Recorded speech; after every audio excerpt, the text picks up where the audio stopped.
ụtụtụ ọmanụ ụmụ ọdịnala Igbo, aka bụkwa onye nke gị Ogbuefi EZE-ANA Ugochi tubelu na oraifite. Abụ m onye isi nchụaja na Ugochi tubelu ọdịnala temple. Anyị na-agba afa miri emi, rụkwazị ọrụ mmụọ dị iche iche. Abụkwazị m onye isi nchụaja na ọdịnala restoration prayer ministry, bụrụkwazị onye mgbasa ozi ọdịnala Igbo. My mission is to help people live better life. N'ụbọchị taa, n'oge awa nke eziokwu, taa bụ nkwọ. A sị m na nkwọ ga-akwụtara anyị ihe ọma ma kpọpụrụ anyị ihe ọjọọ. A sị m onye checha ihe ọjọọ ya eme anyị ya ma onwe ya. Onye fụla anyị lụta nwa ya nwụrụ anwụ sị ka ihe mere nwa ya mee anyị. A sị m ọzọ anwụzina ma nyanwa na onwe ya nwụọ. Osisi fụla anyị na-atụ ufere, a sị m ufere amapụzi n'ọnụ kama ya bụọ ya n'ukwu. A sị m na anyị ga-eje n'obodo na anyị ga-anakwaziri obodo. A sị m n'ụbọchị ihe na-aga okporo ụzọ ma ụkwụ anyị apụ anyị ama, ọ pụgoro anyị ama na anyị ga-agacha na maka na nwa eze adịghị efu na mba. Ọgọ na-akpacha na aja ọfịa ma na-abụ onye nwunye. Anyị ga-adị ka echi maka na echi adịghị agwụ agwụ. Anyị ga-azụ ka afịa mana ya ama ana ka afịa. Onye si anyị nwụrụ onye anwụrụ ka anyị ji akwụ ya. Onye si ihe anyị ji wee dịrị anyị dị igbu onye a na ndụ. Onye si ihe anyị ji wee nọrọ anyị dọgbuo onye a na ndụ. A sị m onye si na ife anyị na-eme ama enwe isi, si were isi onye anwa tinye ka onwe ihe anyị na-eme nwe isi. A sị m egbebelu ugobelu, mmiri ata na ma azụ anwụ na. A sịkwazi m oke ama na ụma wee taa akpa dibịa, ma dị nwa dibịa amakwara ụma wee buo oke ọnụ. Ise ekedogo m ndị ukwu na ndị nta, onye ọbụla na-esonyere anyị n'oge awa nke eziokwu, viewers all over the world, ebe ọbụla ị nọ under the influence of my voice, ekedogo m ụnụ wee sịkwa ụnụ ewere iwe na I came a little bit late, all because of logistics. Echefuna na taa bụ Tuesday ka anyị chịkọtara aja ahụ ha chịrị 14 days bido na 6th. Anyị emego the first part, anyị ga-echụ aja na temple. Then the second part ga-abụzi aja ebulu, emesizi eme saraka. Ndị niile sonyere anyị na aja nke ọnwa Julaị a ga-enwetakwa nya bụ onyonyo etu nya bụ ihe si wee gbakọ wee mee. Ọ bụ sọsọ ndị sonyere anyị na aja ga-enweta nya bụ ihe onyonyo, ya video of the concluding part of that 14 days ritual. I didn't show you on social media, so because it's not necessary. That is the Ogbuefi EZE-ANA Ugochi for you. Sunday or Basal would dig in what I have on your cause of the soldier and Conwa. My nature is so in Conwa piano on August. Echefuna na nke August ga-ebidokwa na August 6th. So ọ bụrụ na ị chọrọ isonye, ndị na-esonye bụ mbụ amadugo ka esi eme. Ọ gwara ndị bụ kugorunu ụgwọ tụrụ adịghị. Mana ọ bụrụ na iso na ndị na-akwụ kwa ọnwa, ndị na-esonye bụrụ anyị amadugo ka esi eme. Forward ya 3 prayer request, then email donation token to the account. Mana ndị bụ emebeghị ya mbụ, ọ bụrụ na ị chọrọ isonye aja anyị na-achụ kwa ọnwa, a na-achụ ya for 14 good days, a na-achụ na temple. Aja mbụ niile na-aja ịpụta ihe n'isi ndị niile sonyere anyị. Distance is not a barrier n'ọrụ mmụọ niile anyị na-alụ. Ebe ọbụla ikuku ruru, ebe ọbụla anyanwụ ruru, ebe anwa ka ike Chukwu okike nke pụrụ ime ihe niile, onye ike niile si n'aka ya bịa ebe a ka ike ruru. Ya bụ na distance is not a barrier. Ọ bụrụ na ị chọrọ isonye na nke ọnwa Ọgọst, send them 3 prayer requests. Then send anyị ya prayer request, 3 prayer requests, then email donation token maka ihe aja dị iche iche na saraka dị na ya. Ịchatizie m na 08057837672. Enye gị account number for that.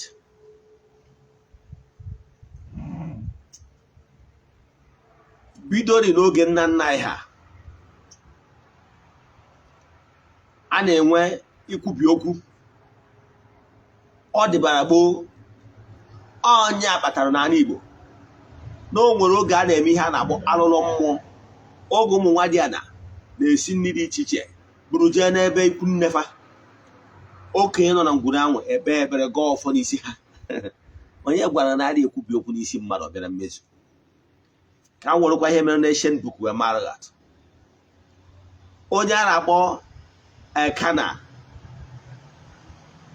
na nwunye Ana jere n'ime ogige Shailo ịga ịchụ aja n'ebe nchụaja.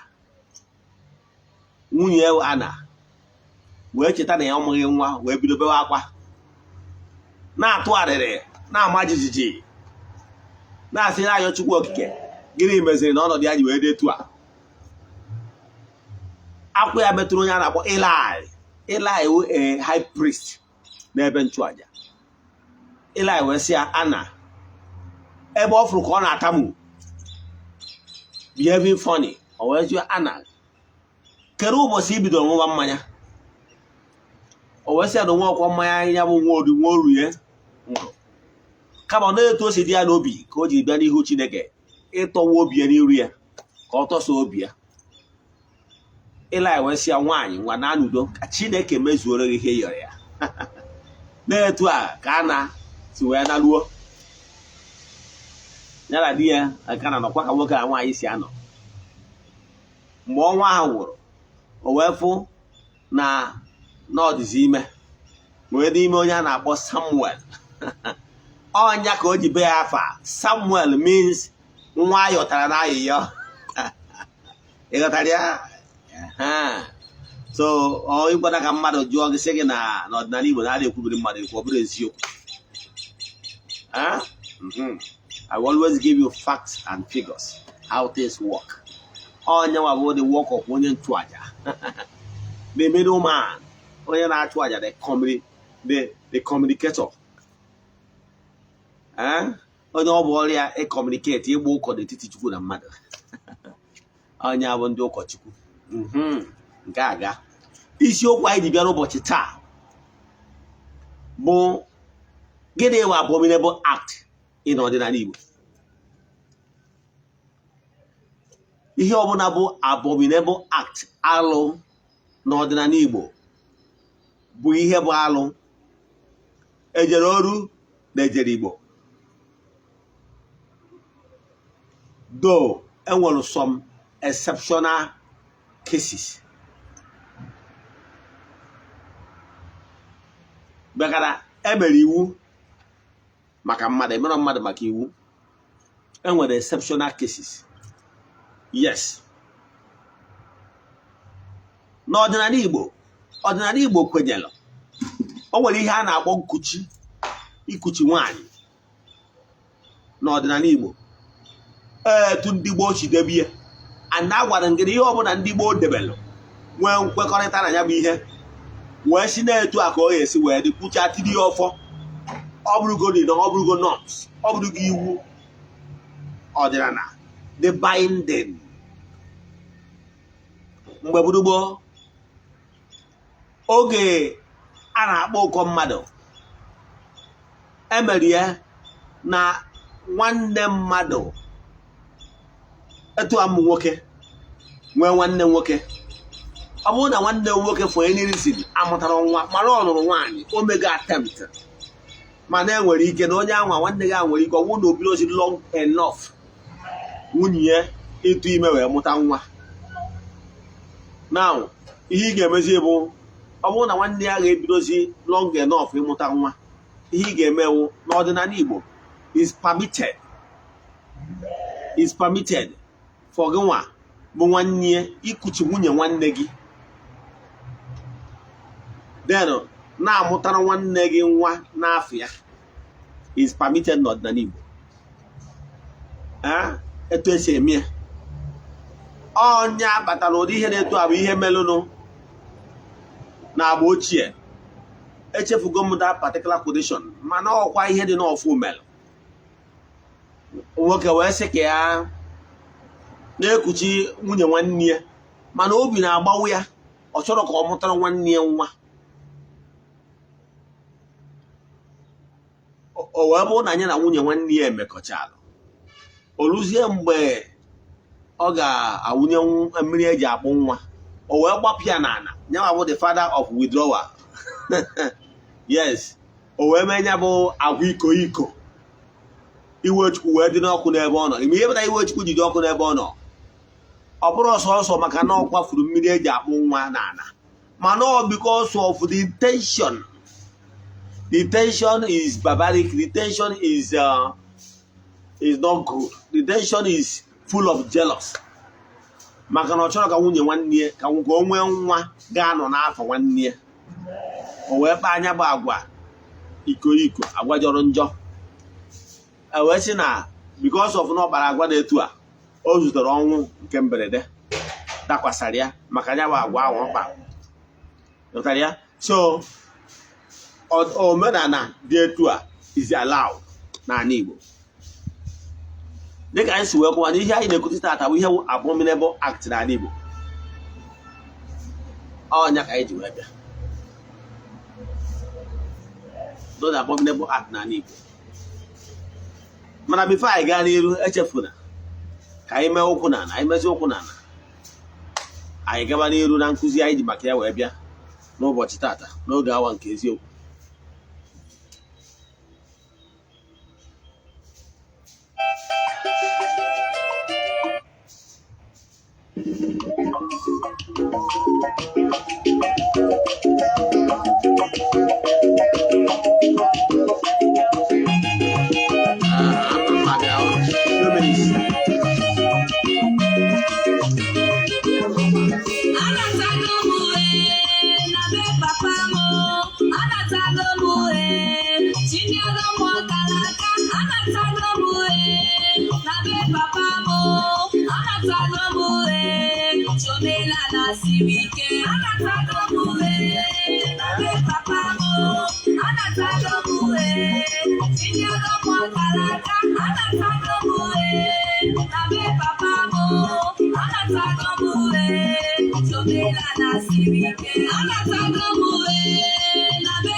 N'oge awa nke eziokwu. Anyị gbachitela lecture taa, I continue ebe a kwụsịrị. Isiokwu anyị ji bịa bụ ihe gbasara ihe niile ị kwesịrị ịma n'oge awa nke eziokwu. Gịnị bụ Abominable Act? What is responsible for what people are passing through right now? Alụ Abominable Act remain Abominable Act. If you like, justify it. In my problem, this generation well. Generation abo, generation may name mpo not no. Mana me blemo ndi anyare. Ndi wotalai westernized culture. Ndi wotalai balkanize the real culture of our people, the morals. In Odinana Igbo, inculcates moral, high value moral. That is Odinana Igbo for you. Gịnị bụ ọdịnala Igbo? Ọdịnala Igbo bụ 10 commandments. Agwa na 10 commandments is not owned by Christians. No. The 10 commandments were ancient, the olden days natural laws that governs the entire universe. Ọ iwu ọdịnala. Wee sị na ọdịnala bụ ụzọ ndụ. Ọ iwu ọdịnala. Ọ kpụtọrọ ọgbụ nwa tụkwa otokwuru. Wee gwa gị na that iwu ọdịnala bụ 10 commandments. Abụrụ Christian laws, no natural laws. Now, natural law is how people should be living in this gross material. Okay, when we harmony between man and the Creator. We're saying that all the names are followed during the ancient time. None of them was a Christian, including Moses, Aaron, call them, all of them. So don't allow anybody to claim the ownership of the 10 commandments. Come on, they ga ma na ndo anyare make how to zoko superimposing, making people to believe that the Igbo culture or whatever is superior than our own. That is our mindset. That insanity, the highest point, where you will abandon your origin, where you will abandon the way the Nagisi Bindo. Huh? A modern we about law of homogeneous species. Imaro. You have to aburugisi bindo. Imono uncle the number then muta some kind of culture they will create because of the over cultivation of the intellect. Now who is fooling who? By the time you over cultivate the intellect, you start misbehaving. Let me tell you this: some of the seeds of over cultivating the intellect. That's logic. Over cultivating of the intellect will tell you that an abortion is never anything. And when they can start, it just find that is say blood or blood capocol. Over cultivation of intellect when you can't work now working when you can work is your human right. Now, why you when you can't want no human right. Then, I remember good feminism in the world today. Abrosi etu the nice where debe ihe kosi wedi. Isi ogodo adrozi ebe ano emachi. Mgbe burugbo nwaanyị fụ die omenata si nna anyị ụtụtụ ọma. Die etie ya aka n'azụ si ya oyom ezigbo nwaanyị ụtụtụ ọma. Ịghọtara ya? Mgbe nwaanyị na-emenata di ya. Mana gịnị ka a na-enwetazi na Western civilization? Ndị ụka ọbịa bụ ịgwazi anyị tapịawazie ya gwa na isi dị na nwunye bụ ofe isi na enwere ịkwọ union of equal power and equal whatever content. Therefore, isi adrozi. That is one of the reasons why enwelo so much divorce cases now. Because of that humility, that submission, being submissive is no longer there. You are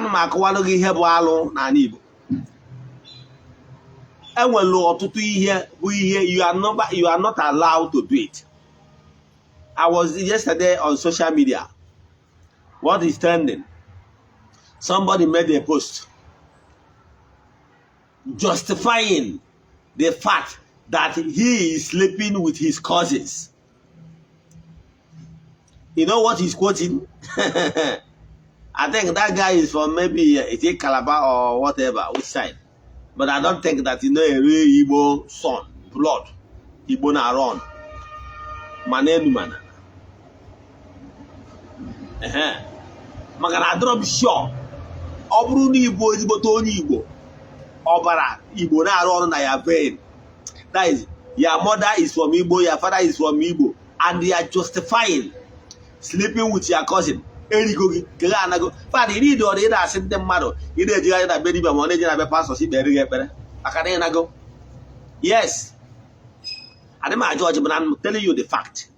The fact remains that only if I can get through that. But definitely, Akufecha or Dalawo, he must reap the consequence of this abominable act you are doing. Emakara mgbeburubo anyị nwere agwala emakara mgbeburubo na ọ bụrụ na mmadụ sleep with your relative a na-agwala enwere mmemme dị iche iche a ga-eme. Yes, it still stands today. This man was justifying quoting Bible. Oh, no copy Riga Igbo. Quoting Bible. Na kuna onye nwana Bible ji wee nụọ kọsị ya. Ọ sịrị no Isaac ka ọ nọ ebe person na Old Testament ka ọ wee gara ekwu otukwa na n'oge akọrọ akụkọ maka gbasara Biblical story of Noah na ezinụlọ ya na ọsọ Noah na ezinụlọ ya na mmadụ asatọ bụ ndị azapụtara na-eji mmiri wee mebie ụwa. According to that story, o wee sị na ihe ọ pụtara bụ na ọ bụrụ na-eji mmiri wee mebie ụwa niile, argument ya ihe ọ pụtara bụ na Noah na ezinụlọ ya na ụmụnne na ụmụ Noah mechaa dị n'ebe onwe ha nke na ha mechaa multiply gbakwazie wee mụjukwazi ụwa niile. Hey, Arab nonsense. One, that story of Noah, some of these things some of them are legal stories. Yes, the human race was never from Adam and Eve established with that one. Maka okike, Chukwu okike, like Genesis 1, I think from 27 or so, but then will account of creation of man in two accounts. Dominate,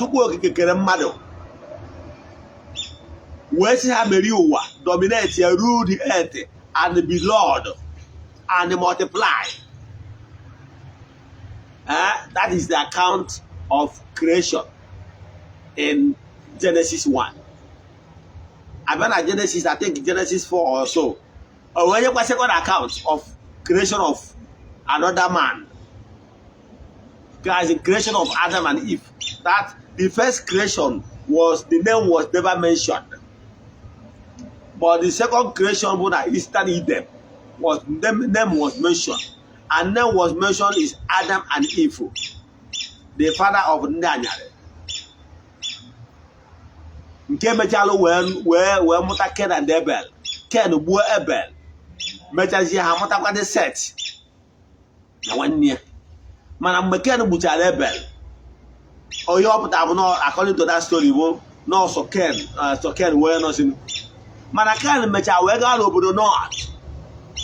Obodo North. NOD. Were n'ebe a kodukwa wee fụ nwaanyị nke aka ya. For that obodo North inwe name gosi no go ndividia. That is how we Africans. Then were ebe a wee fụ nwaanyị nke aka ya nke nye na emetazi Moab wee mụtakwuzie m Enoch nke o metazi wee baa the city Enoch City. So ọ bụghị ka nchọrọ ịkọwa ihe nna-achọ ịgwa gị na agbụrụ niile nọ n'ụwa esiro from one source. Agbụrụ does not have one origin. Onye ka nji wee gwa gị kpata na jin ndị Africa dị iche, jin Europeans and Asia dị iche.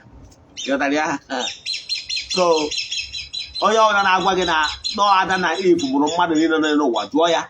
Ọ bụrụ na mmadụ niile nọ n'ụwa bụ descendant of Adam and Eve, Adam and Eve were the source of origin of man. Why is it that the gene of Africa is different from gene of the Europeans and the Asians? Why? He cannot answer. As in scientifically, he cannot answer. Huh? That one apart. So don't start using what is obtainable in the olden days when the Ndanyare confined the Jewish and the Europeans confine themselves in marrying only themselves. Then the people of that time can decide to waive for the fact that they are few in number, to waive and permit relation in 1 year based on the the thing well at that point in time. Yes, I want to get a iwu maka mmadụ emere mmadụ maka iwu. Gwakwazie gị na nkụ dị na mba na-egere mba nni. In capital sin, some certain thing like Abominable Act is a law instituted by the elders of people of that particular time and ethnicity and tribe, and proclaim that so and so doing is an abominable act in their land. TD04. You got that kind of things, man. Oh yeah, but I'm Ogbuefi. I normally and explain, limiting myself within the arena of Odinana Igbo. That is general. I don't normally like indulging myself with Omenana. Because Omenana, or what is different between Omenana and Odinana? Odinana, the way here they know from the time immemorial, from our origin. Here the general concept, that is Odinana. Nobody can change it in Africa. In Africa, we know in Africa, all working at Chojan or Jerejano. I want to give some client where you ever open one. They are bright price working on what he can. Man in Africa is a man that will make the move, a man that will pay the dowry. I want to follow here what in an Igbo. Where's you for the Hebu Obenana? Now that's it. That na nwoke ga-eje make a move na ọ chọrọ ịnụ nwaanyị bụ ọdịnala. Mana whatever it takes, a ga-ebute galọn ngwụ na, a ga-ebute nkwụ one na, a ga-ebute biyo na, a ga-eweta ewu, a ga-eweta nke a, isi omenala ndị. Ataro, it differs from town to town. Whatever the elders sat down together and decreed that today, tu aka anyị ga-esi na-eme n'obodo ha. How we call it that? Yo, he say, ya guys, yeah, go the norms. You got that? Now, now, the thing concerning the Odinana, boy, yenden na ha, we call it that. TD04. Next year to a man, no Abominable Act. TD04. You dare not change it. As long as you are living, marching on the ground, Nana, Ben Nagi. You're under that you are binding. It's binding on you that you must respect that particular decision.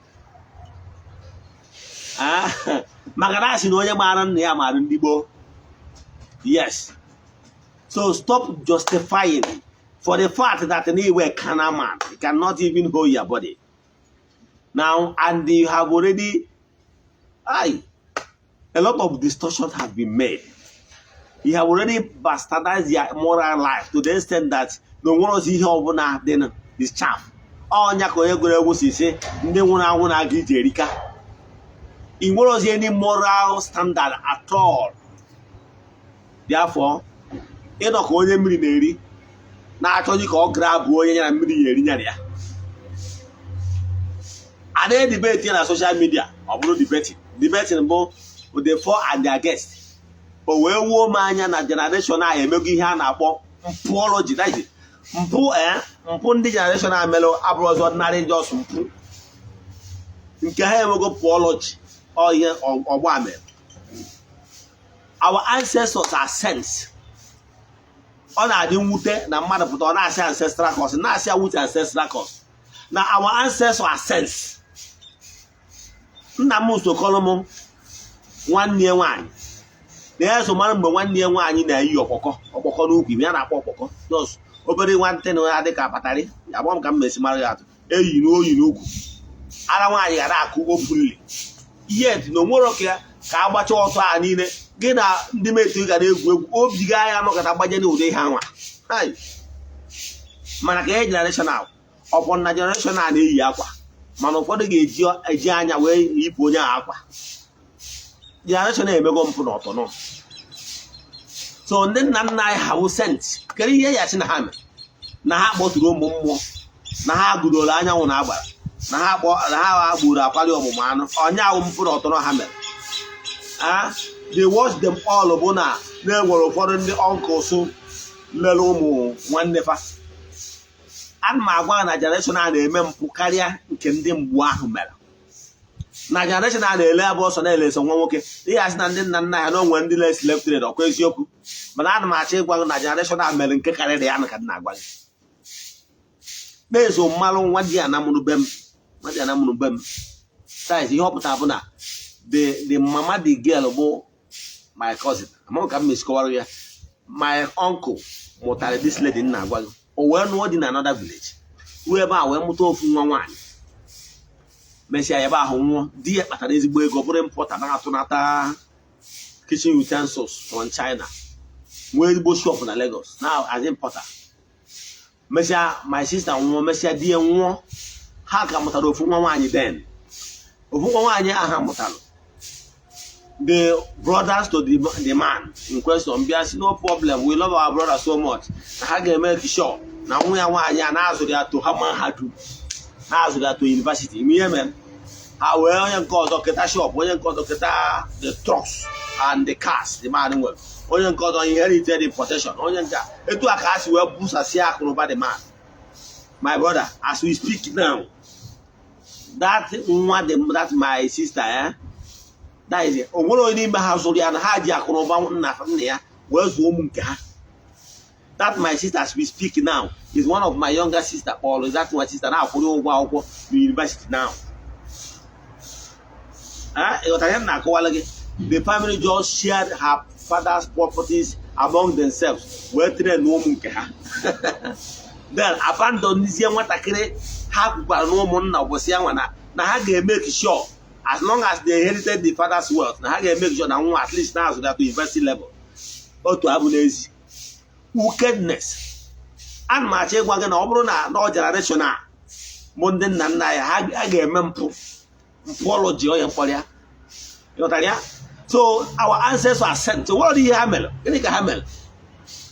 Our ancestors na ha gbọtụrụ ndị nna nna gbọtụrụ ndị ichie onye ahụ mmehie ha mere. My dear, ịmara problem ị nwere, go and solve your problem. Our ancestors are sent. So what ihe ha mere? To compare what is happening now. Yes, and with a few ancestors, they greedy. Yes, they don't have with well, and one or two, they won't your jaw. Maybe poison that man or crazy. Yeah, not using poison on Apostana generation. Get that because the poison may you on top. So generation I will improve and not. Now, mgbe ndị nna nna ya anọzi n'oke ọbịa abịa wee lesisi ya egwu na generation a nwanne na-edina nwanne ya, nwanne na-edina nwanne ya, efu brothers and sisters, that is ofu nna, that is ha nọ under one roof but they are sleeping together having sex. Na generation a ka ị ga-afụ na nna na-edina nwa ya nwaanyị. At least promoter jewe egwukwu egwu. Na generation a ka nso wee fụ ebe nwa na-edina nne dina nne. Ọ nwere mgbe ọ pụtakwuru na news na Delta State. Ịghọtara ya? Generation a adịghị ekwuzi okwu cousin na ụfọdụ a justify ego nke nna agwa gị nke na-eme na social media bụ na mmadụ na justify no why all you do na-edina cousin ya. Si na ọtụtụ ndị mmadụ bụkwa alụ ya efu ya cousin ahụ akwụrụ ọtọ. I can't get it because for me it have never happened to me even for once, even when I was growing as a teenager. Then what will make me to see my cousin ahụ akwụrụ ọtọ? What? Maybe o nwere ike osi na upbringing, mana ana m achọ ịgwa gị na ọgba ya etigoto n'ọgba ka mmadụ na Benue State na-asị nne ya karịkwa ndụ, nne ya nwere younger wife, that is the first wife mụtara this guy. Now mana ọ na-alahụ, ọ na-edina wuti nwunye nna ya, the younger wife of his father. He also said, I'm helping my father now. Hey, I don't know what. In your bine in the nwunye nna gị, nna gị ka dịkwa ndụ. Alụ na-emekwa n'ụwa. Na generation a ka mmadụ na-amụta nwa kuru nwa dị ndụ ga-etufuo n'ime dustbin. Eso m ji anya ma korokoro anyị abụ efu ya. Ọ bụrụ nke when we are growing up, aga na dustbin die ka anyị jegofu ahịa na dustbin nụ ka nwa na-ebe. Eso m jefu ya emeghe ọwụrụ katon anyị tiri nwa. Hey, alụ na-emekwa nụ akpata oyi awụwo m n'ahụ nke ndị mmadụ mere. Na agbụrụ a ka ndị mmadụ nwaanyị a na-ejekwu nwaanyị ibie na ụdị na-emesupe aba na boarding school. Isi na itiri nwa gị dị chọọ ka ịzụ nwa gị ahụ ya n'akwụkwọ. Yes, sound education. Sound education by foot. Sound education by foot. Ọ bụrụ na itinyezie n'ebe ahụ eruzie asị na nke ahụ dọta nke ahụ mọda. Dọta ihe ọ na-adọtara na amọdara ọ bụ abalị oje na ada ahụ onwe ha aka n'ike. Alụ na-emekwa n'ụwa asị na boarding school. Ịma na nwa gị elegole tọtọ ọba into lesbianism. The same thing. Ihe afụ ndị ụmụ nwoke asị na boarding school nọ school ụmụ nwoke ha na practice homo abụrụ ndị homo. Ana m achọ ịgwa na mpụ na ọtọ na-eme n'ụwa kịta dị egwu. Eme ndị mmadụ na-achụche na-eme ha ebe ihe na-eme ha si. And the worst thing bụ na mgbe ọbụla the conscious, moral conscience have been defeated. In the sense that the moral conscience is no longer beating, telling you na ihe na-eme adịrọ mma, you have gone. Some people mkpụrụ obi ha ngwa anwụ bụ abụrụgo ndị nwụrụ anwụ na-aga ije. Ha enwere ike ịnọkọta etu metụ ha n'obi ka ha ji bụrụ mmadụ na ihe ha na-emekwa ahụ mpụ na ọtọ n'ọgbọ a ka ndị mmadụ ị ga-afụ mmadụ ọ na-ejekwu nwunye mmadụ ibie. Nwunye mmadụ I can tell you na kịtazi ndị mmadụ a na-afụtazi ya afụ asị ọtọ eji ekwuru m si onye chi ịza akpa nyaza akpa, onye chi ịza koro nyaza koro, ọ bụrụ ịza akpa koro. Nwunye mmadụ ọ bụrụ na ọ divorce na ọ dị anụzi n'ọnta gọọmenti ya na nwaanyị ka bi under a man's roof. Gị nwa bụ nwa okorobịa ịfụ nwaanyị mmadụ ahụ akwụrụ ọtọ isi na nwaanyị mmadụ na ọnya akacha ofu onye ji wee sị na nwaanyị mmadụ ihe a jiche na nwaanyị mmadụ dị cheap, na nwaanyị mmadụ na ọ bụrụ echi ya asị ya na ọ dị ime, na nwaanyị mmadụ na-eru esi erughị ofe onugbu aka aga, na nwaanyị mmadụ nwere ike na ọ dị lee ọ dị cheap na ama na-anakarị ego ka nwa agbọghọbịa. Iwee bụrụ nwunye mmadụ of all people, of ụmụ agbọghọbịa niile nọ n'elu ụwa ịfụrụ ha, of ndị divorcee ndị jeburu di wenata ịfụrụ ndị a, of all the widows ịfụrụ ndị a. Nọ nke anwa nọ nda the greatest gift a man nwere, the pride ihe nwoke ji agara. O nwere nwoke ga-adị very happy na mmadụ pụtalụ wee dekwu nwunye ọgba ahụ ga-akpara akwụkwọ. Nwoke ọbụla no matter how to nwoke ahụ ya gwụgo na nwoke pere mpe o jiri nwunye ya achị nwere ọdụ ka ọ ya esi kweta gị. Ọzọ ya bụrụgo nne onye na-asị na nwoke a na ọ ya tụọ nwunye ime, ọ ya asị kama ka ya dị childless.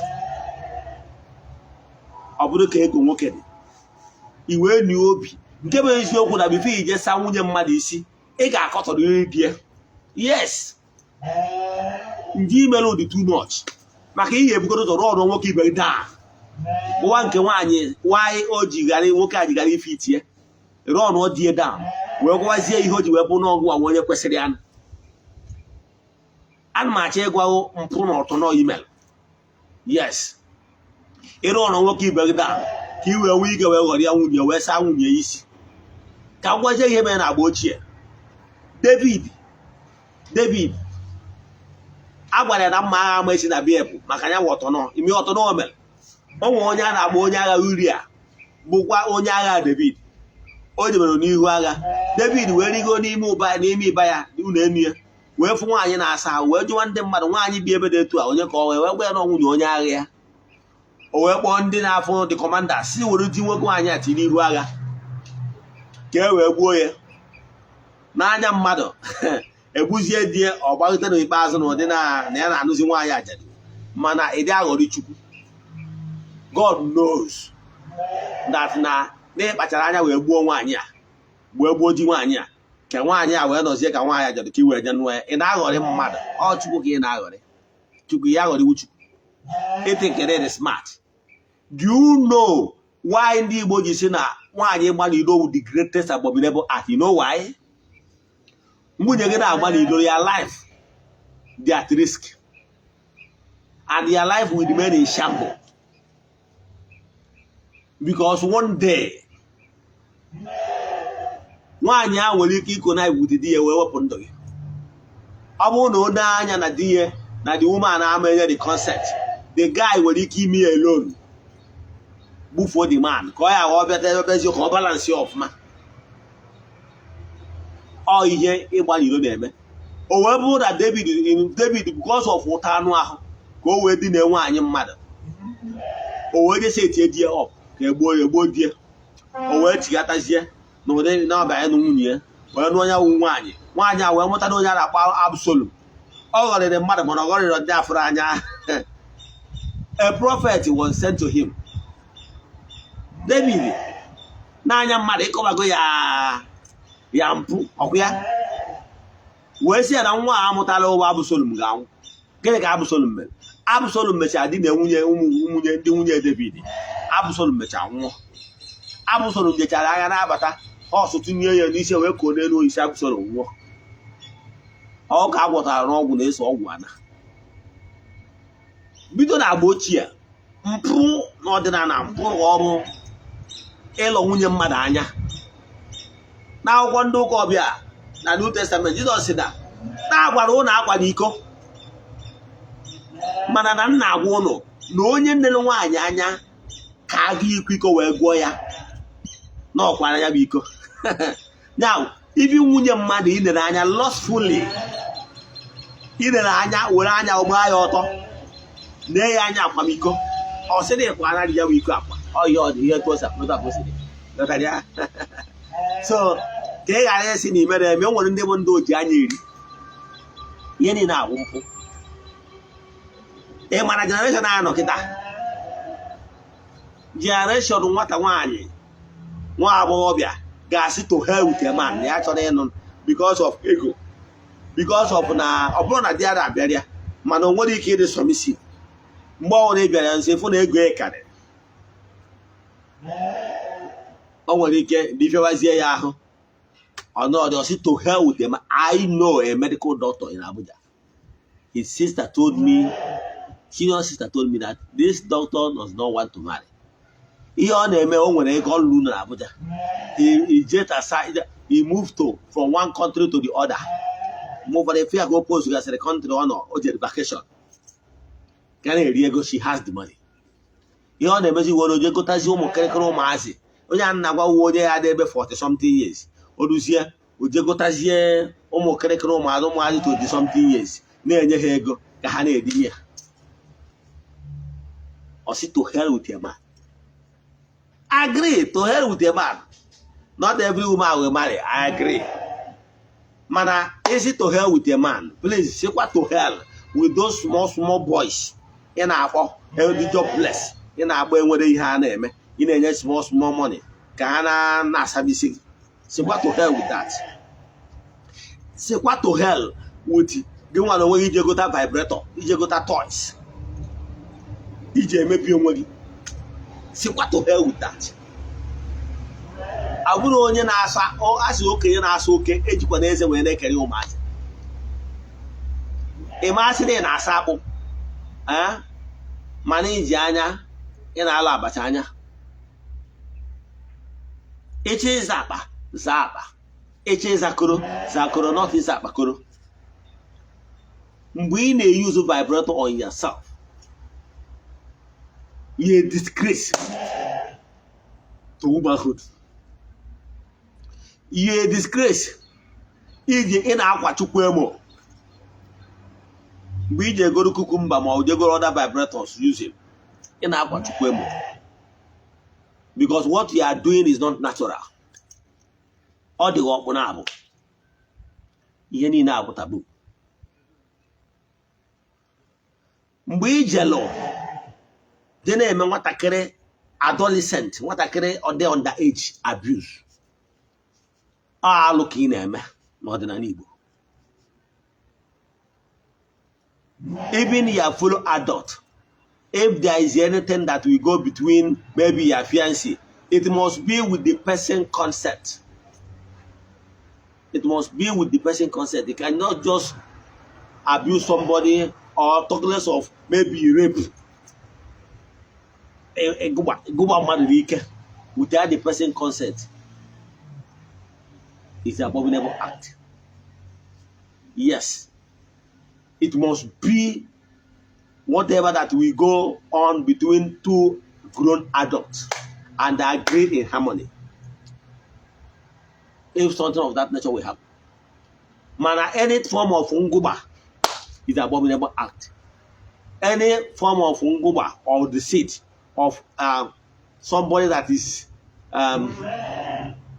below the age limit is alo. Kusi iji aka gị na-eme akpani onwe gị,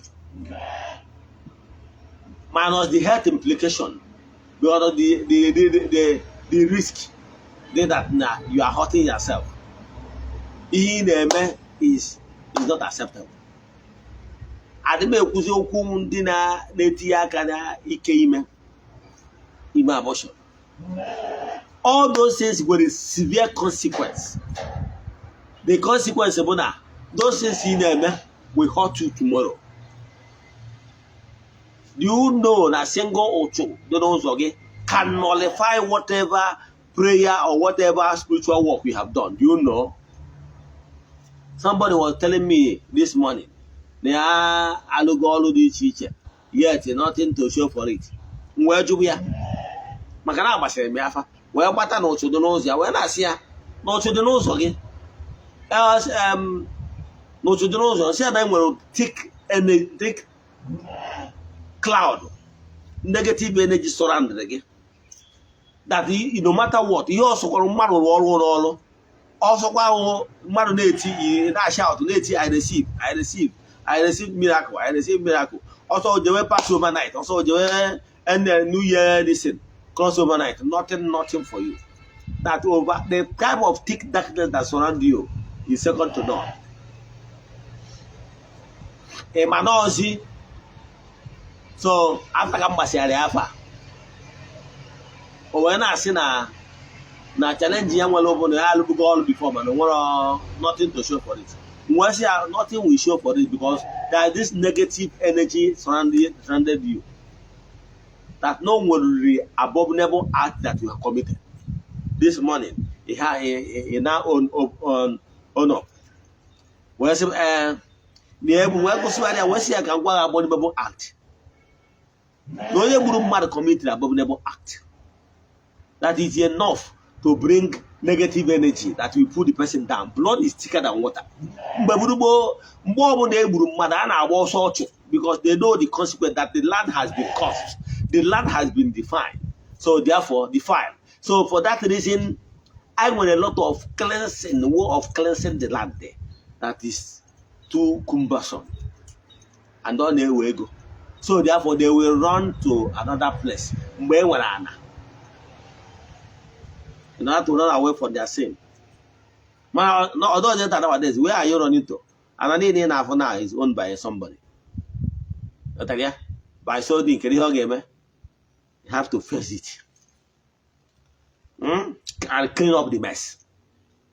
So that is why you cannot run to anywhere. You sit down and clean up the mess. So once you check yourself. Maybe you have killed him before. Maybe you have slept with somebody's wife. Maybe you have slept with your blood relatives. After that, they have an issue too. Now this morning, the guy now on up. Now saying and they able to mother. Mana they didn't able with William mother. And I didn't able with the William mother. When he hear body. Operation car. Na mbeto garaka. na dinner with relatives in the village. And then I took an agosi when you are defiling the land. I will go on so now and I go see Madam Bowdy Melosana, you are defiling the land the more. How do you expect the land to bless you when you keep on committing abominable acts upon abominable acts and defiling the land? The Leviticus 17 to 20 that if you go against the God's commandment, God is saying that if you go against his commandment, that he will curse your land. Now, is there. But on the matter go those portions in the Bible. Galatians 6:7. That God can never be mocked.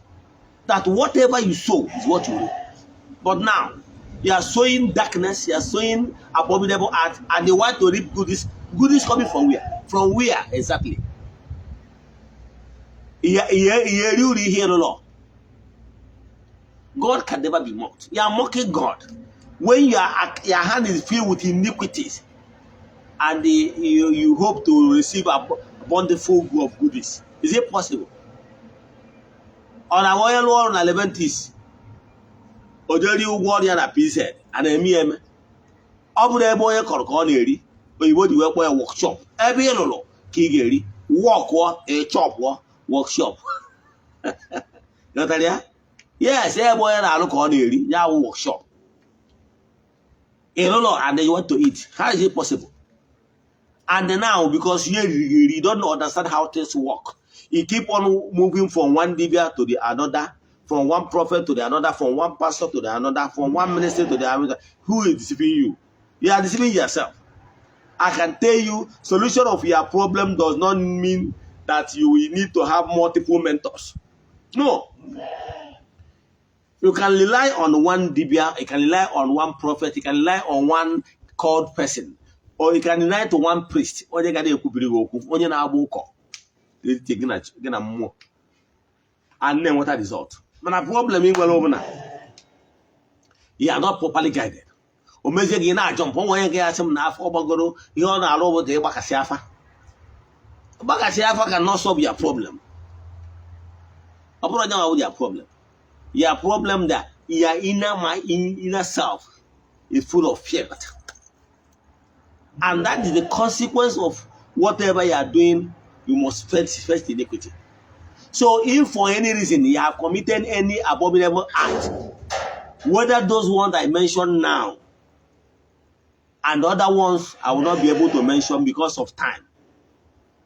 I don't want this video to be too long. You have to face Ajana. You need to apogalo. Magano I want to call that without holiness, no I shall fear God. Yes, it cannot be because that's now as you men kept mother. They can yes. It cannot be perfect. My name was some certain things. Email here is an anya bachanya. And when you have a mother the imperfection. Yes, somebody can upset you, it can be angry. It can be somebody can anger you, can trick up the anger in you, yes, as a human. It can make some mistakes as human. Man, I'm got over there, but we didn't win your mother, or put on Kate one day. Nkate bagidelo, they set a trap to your cousin. Or anything other than do Karumbia, where I see them go big sin and small sin. Reason how you queer now, all those big sin is he plan or it took some time for you to that is perfect it, your plan. It can't happen just like that. Even if mother, before you can move money, must be a strategist as a plan it. But no one according here when you came out by sudden overreact, your mother will keep provoking you still be abandoned out of anger. Those were minor. Those ones are here go send the broom mother. Like let me say this last night I was furious. I was watching some videos on Facebook. What did I see? I noticed that what is trending now, people will now a code one. I told you that a code one is a code one. Whether the person is a pastor or a prophet or a dibia or as a one, the name you are going with doesn't count. As far as I say Ogbuefi EZE-ANA Ugochi tubelu is concerned, the name you are going with it doesn't count. The most important thing is that the called one is a called one. And how you choose to face your Iwolo does not count. But what is happening? Ofonye nwere ike nọkịta chọwa ka o trend ya. Or chọọ ofonye dị popular. Start balkanizing, start pulling the person down. Start were ibudo ijiji dị n'ahụ onye ọzọ gbuo n'ahụ ya. Ihe ọ na-achọ ime ka o wee trend ya na social media because of cheap popularity or gain. What is the gain? Malicious act. Intentionally, you are inside to blackmail somebody. And you look for somebody that is popular, that you want to put the person down. Look, face you go along. Omogoro onye chọrọ ka o put work down. Omogoro onye feel na onye ahapụgo okwu akpọrọ ya, na onye ahapụgo out of the lane. Ọ bụrụ ngwa akpọrọ ya oku. Hapụ kama, hapụ ndị kpọrọ ya oku, hapụ ezumezu ya, hapụ the forces of nature to deal with the person at the right time. It's not your business to be pulling somebody down or to passing judgment. I want to know that go come here. I say, don't judge so that you will not be judged. You are judging your fellow human being. If the person is not doing the right thing, allow the person and there's ways here to judge the person. And now you will make yourself a judge. You start judging people. And their primary intention is to use the person to clap. I saw one acclaimed man of God was there insulting one person. And believe in me, without that particular incident, I don't think I must have crossed, I must know anything concerning the acclaimed man of God. But he wants to trend. He will now choose anybody of his choice and start rubbishing his person's name. I'm not here to defend anybody. For me, Ogbuefi EZE-ANA Ugochi, I'm not interested. I'm not interested. And you will never see me in open to castigate anybody, whether for or against, as in terms of a called one. If the person is doing something that is wrong to my understanding, and I happen to be maybe a little close to the person, or I have access to his number, or I can chat the person, I'll chat the person one-on-one. My brother, they say you do well, do it this way, do it this way. That is my humble opinion. But for me to come on social media, start to run somebody down in order to reach where I want to reach, I will never do that. Because it's not the hallmark of the called one. So let's learn how to do the right thing at the right time. Allow upliftment. Mbunye nune si n'aka Chukwu, n'aka ezumezu. Ihe ndị a niile wepụ aka n'ihe ọbụla gba ọtọ maka na mpịawa azụ. Mgbe ị na-eme ọtọ nọ ndị a, ị na-eme tọrọ onwe gị. Ọ nwere ike dị oge asị na nwere immediate gain ihe nweta now, ma ọ na ịchọrọ ịdị fem. And I can tell you, ị nwere ike ịdị si fem today, will you be it tomorrow? Ọ bụrụ ego one mmadụ batara bụ isiokwu, no, ego one ka isi ebutere. That is the most important thing. I rest my case. Inwe ajụjụ na nkụzi taa. Ma ọ bụ na o nwere ka isi wee mewe ọtọ n'ọnụ in the past. Na ịchọrọ ịkpụ alụ. Chat ya m na WhatsApp 08057837672. Ogbuefi EZE-ANA Ugochi tuwe afa m. Ị na-echa vidiyo a, tụsara ya ndị ya dị ụnụ. N'aha Chukwu Okike nke pụrụ ime ihe niile, ekwubie m okwu n'isi ndị niile bụ ndị enyi anyị all over the world. My children all over the world, friends and well-wishers. Ndị niile nọ under the influence of my voice. N'aha Chukwu Okike nke pụrụ ime ihe niile, asị na distance abụrụ ebara ya, n'ezighị oke abụrụ ebara ya. Ekwuo m okwu ngozi n'isi ndị niile nọ na East. Eastern Nigeria, Eastern all over the world. Let there be liberation, let there be breakthrough, let there be upliftment. N'aha Chukwu Okike nke pụrụ ime ihe niile. Ekwuo m okwu ubi okwu n'isi ndị nọ na West, Western Nigeria, Western all over the world. Let there be liberation, let there be upliftment, let there be breakthrough, let there be miracle in their lives. Ekwubie m okwu n'isi ndị nọ na South, Southern Nigeria, Southern all over the world. Let there be liberation, let there be breakthrough, let there be upliftment, let there be miracle in their lives. Ekwubie m okwu n'isi ndị nọ na North, Northern Nigeria, Northern all over the world. Let there be liberation, let there be breakthrough, let there be upliftment. Let there be miracle in their lives. N'aha Chukwu Okike nke pụrụ ime ihe niile.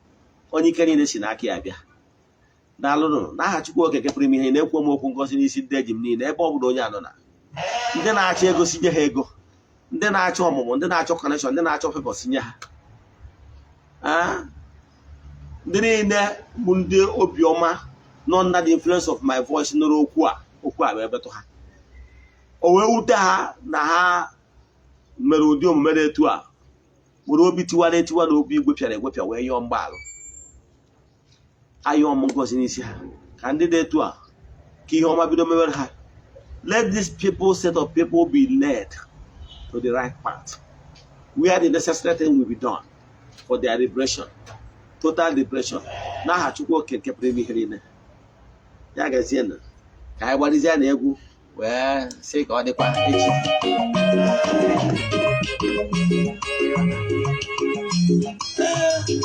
Chi omenala siri ezigbo ike. Ana m akpọkụ ụmụ aja Igbo, ụmụ Afrịka, anyị chigata n'ọdịnala. Ọdịnala bụ ụzọ ndụ mana eziokwu. Mgbe ọbụla ọ dị ka asị na ihe esiri gị ike, chigata ọkụ ochie nke ala nna gị.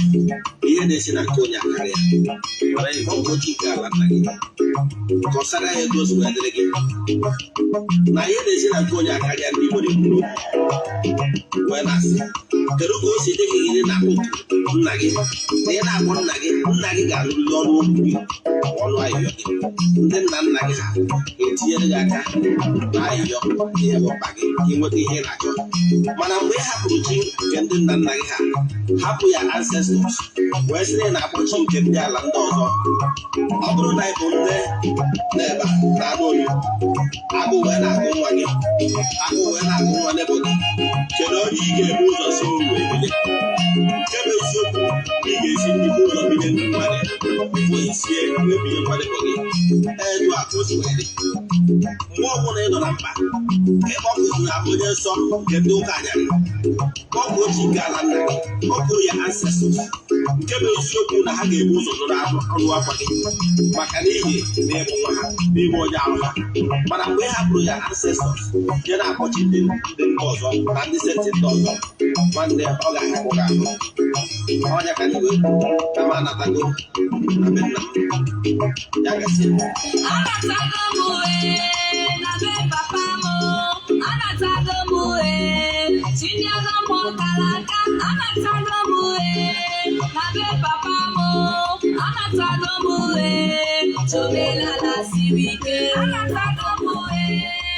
ya gazienụ. Daalụnụ.